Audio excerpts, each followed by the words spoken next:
Hi everyone! While the reason composers choose to use either a tonal or real answer is ultimately a matter of choice, there are possible factors which may influence their decision.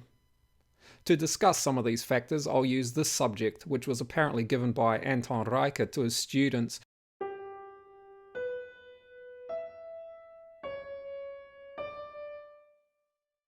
who proposed this tonal answer,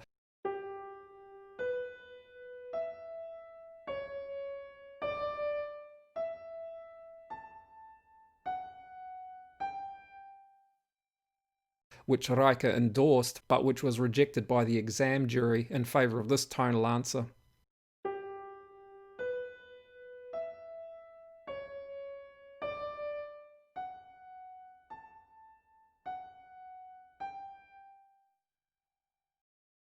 All parties chose not to use a real answer, and it'll be this video's focus to look at possible reasons why only tonal answers were proposed and why there may be variance in these answer types. I'll also reveal which answer was used by the composer who wrote the subject. The subject begins on G major's first degree and concludes on its dominant. The second note, G major's third degree, together with the framing notes, outline a tonic G major arpeggio, while the E and C sharp notes approach G major's fifth degree from above and below. The C sharp also suggests a tonicization of G major's dominant or a modulation into that key. The following possible harmonic basis may be heard either as a complete progression in G major or a modulating progression to D major. The jury's tonal answer moves between G major's fifth and first degrees and includes this F sharp corresponding to the major third ascent in the subject, and the A and F sharp notes approach G major's first degree from above and below. This answer largely follows the subject's contour, although because the answer only spans a perfect fourth instead of the subject's perfect fifth, the F sharp is repeated, unlike the subject where the B ascends through C sharp to D. Harmonically, this answer's three central notes may be heard collectively as part of G major's dominant harmony, or as dominant harmony framing either G major's supertonic or a secondary A dominant chord. The student's tonal answer is, except for this E natural, almost the same as the jury's. Inclusion of the E melodically preserves most of the subject's contour, although the subject's initial major third leap is now a major second. While this answer still harmonically concludes with a probable 2-5-1 cadence in G major, the E needs either to be harmonized with G major's submediant or a secondary chord to the supertonic. It may be argued, therefore, that this answer is more harmonically interesting than the jury's version and may also offer more possibilities for harmonization later in the fugue. It's probable, however, that the wish to preserve either the subject's initial major third leap or its underlying stepwise ascent while working within the framing span of a perfect fourth had the greater influence on the writing of the different tonal versions. A real answer melodically outlines D major harmony and may be harmonized completely in the key of G major, with secondary harmony accommodating the G sharp, or it may modulate to A major or to D major.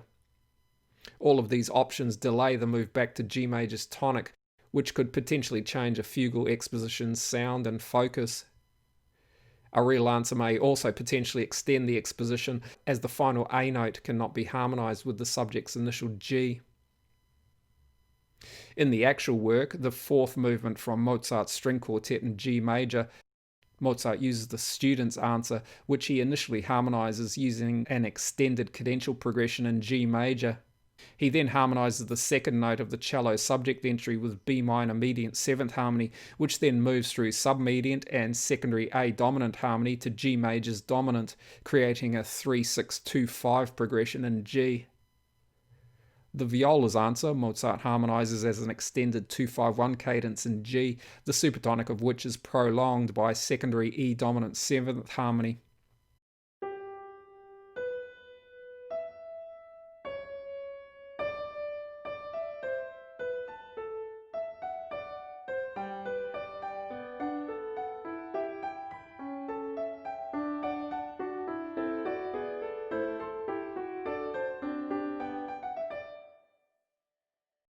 In this way, the exposition remains in the tonic key throughout, a factor which would have influenced Mozart's decision to use this answer. The choice of a real answer, for example, must be ruled out, as although it may be harmonized in G major, it doesn't allow the overlapping subject-answer pairs which Mozart uses. The jury's answer also was possibly not used because of its repeated F sharp and the effect this has on the underlying progression. A further factor may be that Mozart had already composed the subject along with the fugue's second subject, which he combines later in the movement.